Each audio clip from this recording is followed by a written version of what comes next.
السلام علیکم ورحمۃ اللہ وبرکاتہ۔ نحمدہ ونصلی علی رسولہ الکریم، اما بعد فاعوذ باللہ من الشیطان الرجیم، بسم اللہ الرحمن الرحیم۔ رب اشرح لی صدری ویسر لی امری واحلل عقدۃ من لسانی یفقہوا قولی۔ رب یسر ولا تعسر وتمم بالخیر وبک نستعین۔ ربنا زدنا علما اللہم فقہنا فی الدین، آمین یا رب العالمین یا ارحم الراحمین۔ آج انشاءاللہ تعالی ہم لوگ آج کے اس ویڈیو میں آیت نمبر 13 اور آیت نمبر 14 کا تفسیر کرنے کی کوشش کریں گے۔ پہلے تلاوت سنتے ہیں۔ اعوذ باللہ من الشیطان الرجیم، بسم اللہ الرحمن الرحیم۔ ومن الناس من يقول آمنا بالله وباليوم الآخر وما هم بمؤمنين، يخادعون الله والذين آمنوا وما يخدعون إلا أنفسهم وما يشعرون، في قلوبهم مرض فزادهم الله مرضا ولهم عذاب أليم بما كانوا يكذبون۔ وإذا قيل لهم لا تفسدوا في الأرض قالوا إنما نحن مصلحون، ألا إنهم هم المفسدون ولكن لا يشعرون۔ وإذا قيل لهم آمنوا كما آمن الناس قالوا أنؤمن كما آمن السفهاء، ألا إنهم هم السفهاء ولكن لا يعلمون۔ وإذا لقوا الذين آمنوا قالوا آمنا، وإذا خلوا إلى شياطينهم قالوا إنا معكم إنما نحن مستهزئون۔ الحمدللہ رب العالمین۔ جیسا کہ پہلے بھی بتایا گیا ہے، آیت نمبر 8 سے لے کر 16 تک منافق کا ذکر ہے، اور اس چیز کو ایک بار میں پڑھنے میں جا کر بات زیادہ واضح ہوتی، لیکن آپ سب کے آسانی کے لیے آپ سب کو پتہ ہے کہ 2 آیات 3 آیات کا تفسیر کیا جا رہا ہے تاکہ آپ آسانی سے سیکھ لیں اور سن لیں، سمجھ لیں۔ اگر ایک ہی بار میں آیت نمبر 8 سے لے کر 16 تک کا کیا جائے تو گھنٹوں کا ویڈیو ہوگا اور آپ کے لیے مشکل ہوگا۔ تو آج ہم جانیں گے آیت نمبر 16 کا ترجمہ کیا ہے۔ اللہ سبحانہ تعالیٰ اس آیات میں کیا فرماتے ہیں کہ اور جب ان سے کہا جاتا ہے ایمان لاؤ جس طرح لوگ ایمان لائے ہیں تو کیا کہتے ہیں کہ کیا ہم اسی طرح ایمان لائیں جس طرح بیوقوف ایمان لائے ہیں؟ سن لو، بیوقوف تو در حقیقت وہی لوگ ہیں لیکن وہ جانتے نہیں ہیں۔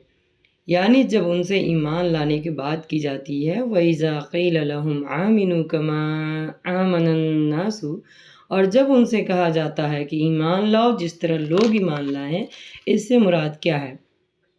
یعنی جب منافقوں سے کہا جاتا ہے کہ ایمان لاؤ، یعنی ویسا ایمان جیسے اللہ کے رسول صلی اللہ علیہ وسلم نے لایا، اور اللہ کے رسول صلی اللہ علیہ وسلم اور جو کچھ وہ لائے اللہ تعالیٰ کی طرف سے لے کر آئیں اس کی تصدیق کرو جیسے لوگوں نے تصدیق کیا، یعنی صحابہ نے کیا۔ یعنی لوگوں سے مراد اللہ کے رسول صلی اللہ علیہ وسلم اور آپ صلی اللہ علیہ وسلم کی تصدیق کرنے والے کے زمانے کے مومن اور صادقین ہیں۔ یعنی جیسے صحابہ کرام ایمان لائے جو کہ دل اور زبان کا ایمان تھا، قول اور فعل دونوں سے تھا۔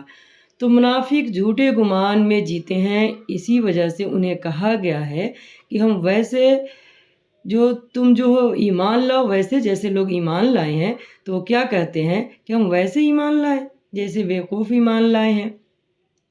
منافقین نے ان صحابہ رضی اللہ عنہما کو بیوقوف کہا جنہوں نے اللہ سبحانہ تعالیٰ کے راہ میں جان اور مال کی قربانی کرنے سے کی وجہ سے یہ سب کچھ حاصل کیا تھا، اور منافقین جو تھے، منافقوں کے نزدیک صحابہ کرام بیوقوفی اور حماقت ہی ان کی ایمان، ترک وطن اور کفار سے دشمنی مول لینے کی موجب ہے۔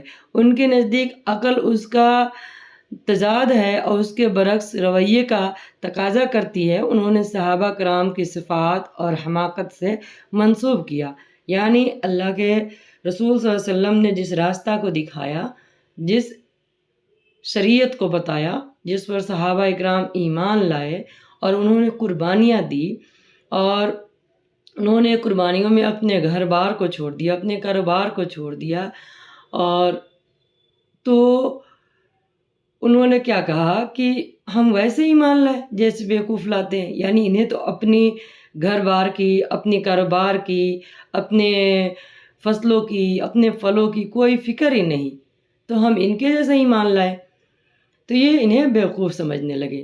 نیک لوگوں پر ہنسنا، ان کو بیوقوف سمجھنا، یہ منافق کا صفت ہے۔ ایمان لا کر دین پر عمل کرنا اور اس کے لیے قربانی کرنا، یہ عقل مند ہونے کی علامت ہے۔ اور دیکھیں، ایمان اور ایمان لا کر عمل صالح، یہ کوئی آسان چیز نہیں ہے کہ ہم بہت زیادہ کمفرٹ زون میں ہیں اور وہ عمل بھی کر لیں۔ اس کے لیے قربانیاں چاہیے، اس کے لیے عقل چاہیے، شعور چاہیے، جو کہ منافق نہیں رکھتے ہیں، اور وہ کیا سمجھتے ہیں کہ ہم ویسے ہی مان لائیں جیسے بیوقوف لوگ اپنے آپ کو تھکاتے رہتے ہیں اس راہ میں، اور اپنے مال اور جان اور اپنا سب کچھ اس راستے میں وقف کر دیتے ہیں، ہم ویسے ہی مان لائیں۔ منافقوں نے صحابہ کرام کو بیوقوف کیوں کہا؟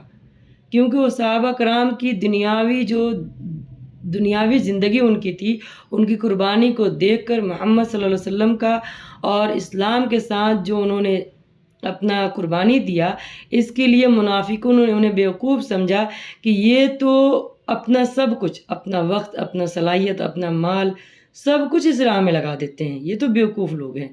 یہ جبکہ وہ نہیں جانتے، حالانکہ یہ بڑی سعادت کی بات ہے کہ کسی کو اعلیٰ ترین مقصد کے لیے قربانی دینے کا موقع ملے۔ اگر آپ اور ہم اس راہ میں اپنا جو کچھ بھی تھوڑا بھی لگا رہے ہیں نا، یہ اللہ سبحانہ تعالیٰ کی طرف سے فضل ہے۔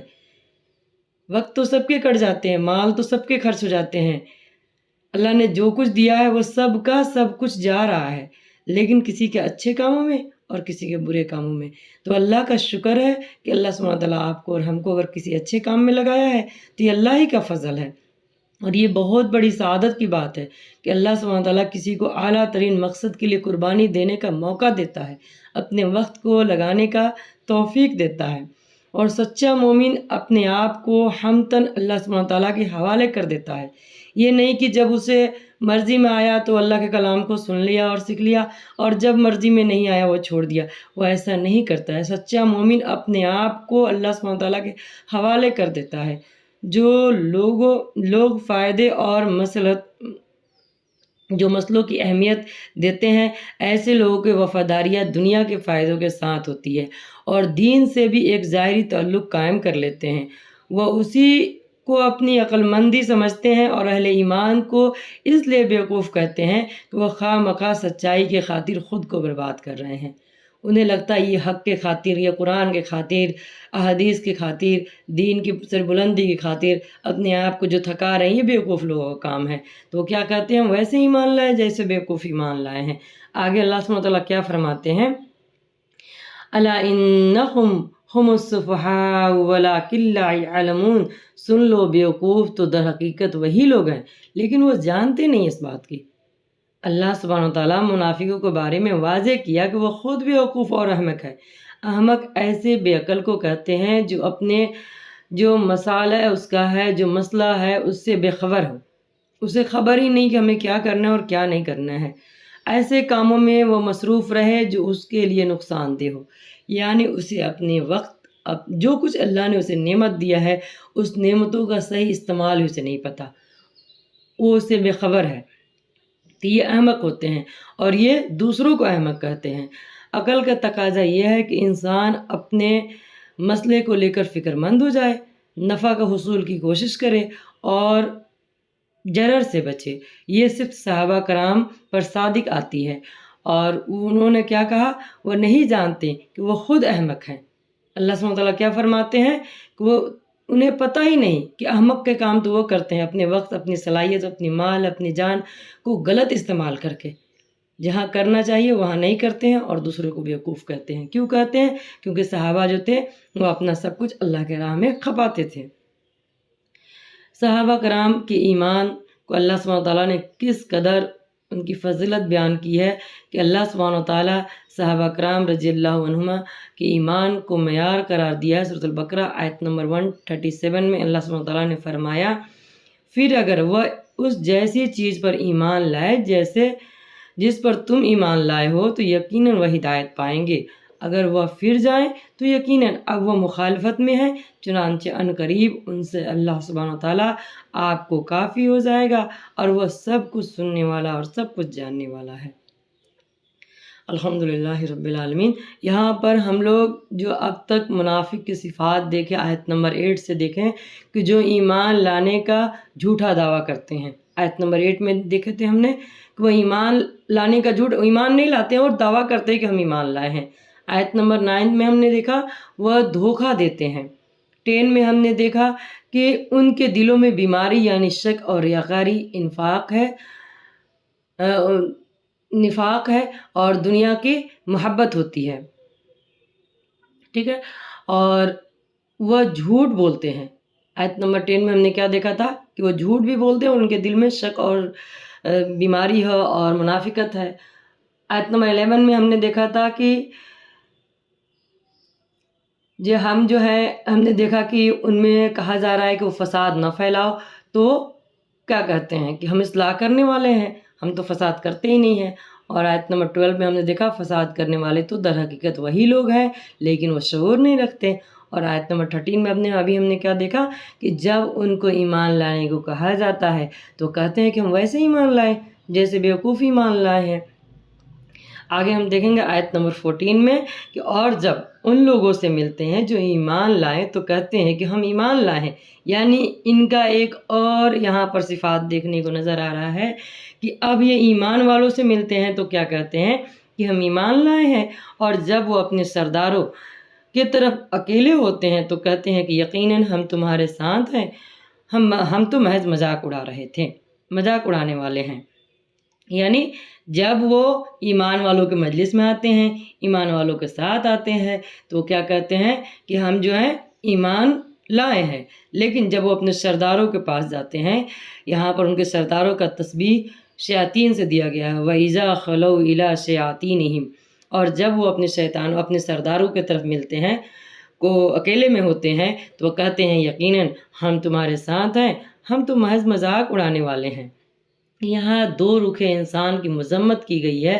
نبی کریم صلی اللہ علیہ وسلم نے فرمایا جو شخص دنیا میں دو رخا ہوگا، یعنی آپ دیکھیں کہ ایمان والوں کے ساتھ کیسے بات کر رہے ہیں، اور جب وہ جا رہے ہیں اپنے لوگوں کی طرف، اپنے گروہ کے لوگوں کی طرف، اپنے کمپنی کے لوگوں کی طرف جو انہی جیسے ہوتے ہیں، ان سے کیا فرما رہے ہیں؟ ہم تو مذاق کر رہے تھے۔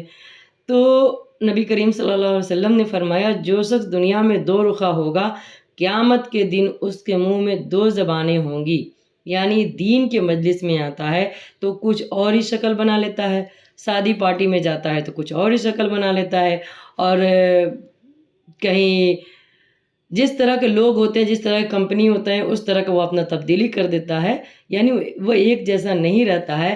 تو ایسے لوگوں کی یہاں مذمت کی گئی ہے، اور بتایا وہ کیا ان کی اور صفات کے بارے میں بتایا گیا ہے کہ وہ دو رخا چہرہ اور دو طرفہ کام کیسے کرتے ہیں کہ جب وہ ایمان والے کے مجلس میں جاتے ہیں تو ایمان کا اقرار کرتے ہیں، اور جب وہ اپنے لوگوں کی طرف جاتے ہیں یعنی شیاطین کے گروہ میں جاتے ہیں، منافق کے گروہ میں جاتے ہیں، تو وہ کیا کہتے ہیں کہ ہم تو مذاق کر رہے تھے۔ ظاہری طور پر دیندار کا بھرم قائم کرنے کے لیے منافق ایسا کیوں کرتے ہیں؟ یعنی ایمان کا جھوٹا دعویٰ وہ کیوں کرتے ہیں؟ وہ اس لیے کرتے ہیں کہ ظاہری طور پہ وہ دیندار لوگ انہیں دیندار سمجھے، اپنے مال اور اپنی جان کی حفاظت کے لیے بھی، کہ تاکہ اس سے ہم مسلمان کبھی بھی کسی بھی موقع پر ہمیں کوئی تکلیف نہ پہنچائے، وہ اپنی حفاظت کے لیے بھی ایسا کرتے ہیں۔ اور جب وہ اپنے سرداروں کی طرف جاتے ہیں اور اکیلے ہوتے ہیں تو کہتے ہیں کہ یقیناً ہم تو محض مذاق اڑانے والے ہیں۔ اللہ سبحانہ تعالیٰ نے واضح فرمایا کہ منافق جب اپنے شریر سردار سے تنہائی میں ملتے ہیں تو وہ کہتے ہیں کہ ہم تو در حقیقت تمہارے ساتھ ہیں، ہم تو ان کے ساتھ مذاق اڑا رہے تھے۔ سیدنا ابن عباس رضی اللہ عنہ نے کہا یعنی ہم اس دین پر قائم ہیں جس پر آپ ہو۔ منافق کہتے ہیں کہ ہم تمہارے عقیدے پر ہیں اور تمہاری موافقت کرتے ہیں۔ اور سیدنا ابو ہریرہ رضی اللہ عنہ نے بیان کیا کہ نبی کریم صلی اللہ علیہ وسلم نے فرمایا تم قیامت کے دن اللہ سبحانہ تعالیٰ کے یہاں اس شخص کو سب سے بدتر پاؤ گے جو شخص لوگوں کے سامنے ایک رخ سے آتا ہے اور دوسروں کے سامنے دوسرے رخ سے آتا ہے۔ اس آیات میں شیاطین سے مراد کافر، منافق، مشرکین اور ان کے گروہ والے کے سردار اور سرکشوں کے شیطان ہیں، اور وہ خواہ انسان ہو یا جن ہو۔ وہ انسانی شکل میں بھی ہوتے ہیں جو لوگوں کو دین سے گمراہ کرتے ہیں، دین سے دور کرتے ہیں اور فساد پھیلاتے ہیں، گمراہی کے راستے پر لے جاتے ہیں، وہ انسان بھی ہوتے ہیں اس میں، اور چاہے وہ شیطان ہو چاہے وہ جن ہو۔ برائی کے سردار یعنی جو لوگ اللہ کے راستے سے روکتے ہیں، یہاں اس سے مراد قریش اور یہود کے سردار ہے، اور جن کی وجہ سے تمام لوگ مسلمانوں کے خلاف سازشیں کرتے تھے، اور اس سے مراد ہر وہ شخص ہے آج کے ڈیٹ میں بھی کہ جو خیر سے دور ہو اور شر کے قریب ہو اور جو اصلاح نہیں چاہتا ہو، جو قرآن کے ذریعے اپنا اصلاح نہیں کرنا چاہتا ہو، جو قرآن کو نہیں لینا چاہتا ہو، قرآن کو نہیں تھامنا چاہتا ہو، ہر وہ شخص اس میں شامل ہے، کیونکہ اس کے بغیر ہدایت ہی نہیں ہے۔ جب یہ اپنے شیاطین سے اکیلے میں ملتے ہیں تو کہتے ہیں کہ ہم تمہارے ساتھ ہیں، ہم تو مومنوں سے محض مذاق کرتے ہیں۔ منافق یقین دلاتے ہیں کہ ہم کوئی دلی طور پر ان کے ساتھ نہیں ہیں، ہم تو بس ایسے ہی ذرا دل کے بہلانے کے لیے تھوڑی دیر کے لیے ان کے ساتھ بیٹھ گئے، ان کی مجلس میں چلے گئے، اور ہمارے دل میں ان کے ساتھ ہمارا دل جو ہے ان کے ساتھ نہیں جڑا ہوا ہے، اور اس طرح وہ ظاہری سلسلہ قائم ہے تاکہ ان سے دنیا کا وہ فائدہ حاصل کر سکیں۔ یہ تھا منافق کا ایک اور یہاں پر مذمت ان کے اور طریقے کا، اور اس کی وضاحت کے بعد آپ کو پتہ چل رہا ہوگا کہ ایسے لوگ بھرے پڑے ہیں ہمارے سماج میں، ہمارے معاشرے میں، ٹھیک ہے۔ اللہ سبحانہ تعالیٰ ہم سب کی حفاظت فرمائے ایسے لوگوں سے، اور تمام بہن بھائی سے گزارش ہے کہ اگر اس راستے میں آپ ثابت قدمی چاہتے ہیں تو دعا بھی کریں اور کثرت سے لا الہ الا اللہ کا ذکر کریں۔ اس کی فضیلت کے لیے شارٹس ویڈیو ڈالے جا رہے ہیں، آپ اس کی فضیلت کو سنیں، سمجھیں اور عمل میں لائیں، اور کثرت سے ذکر کریں تاکہ اس کے ذکر سے ہمارے دل میں ایمان راسخ ہو جائے، ہمارا ایمان مضبوط ہو جائے، اور جب ایمان مضبوط ہو جائے گا تو انشاءاللہ تعالیٰ ثابت قدمی خود بخود آ جائے گی، اور جب ثابت قدمی آ جائے گی تو آپ کو کہنا بھی نہیں پڑے گا کہ آپ تفسیر سنیں، ٹھیک ہے۔ تو اللہ سبحانہ تعالیٰ ہم سب کو اس پر جمائے رکھے، اور بتانے میں مجھ سے جو غلطیاں ہو جائے اسے نظر انداز کیجیے گا۔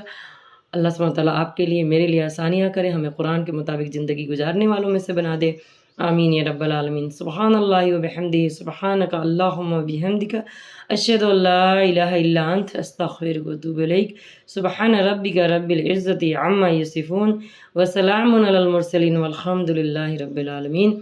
السلام علیکم ورحمۃ اللہ۔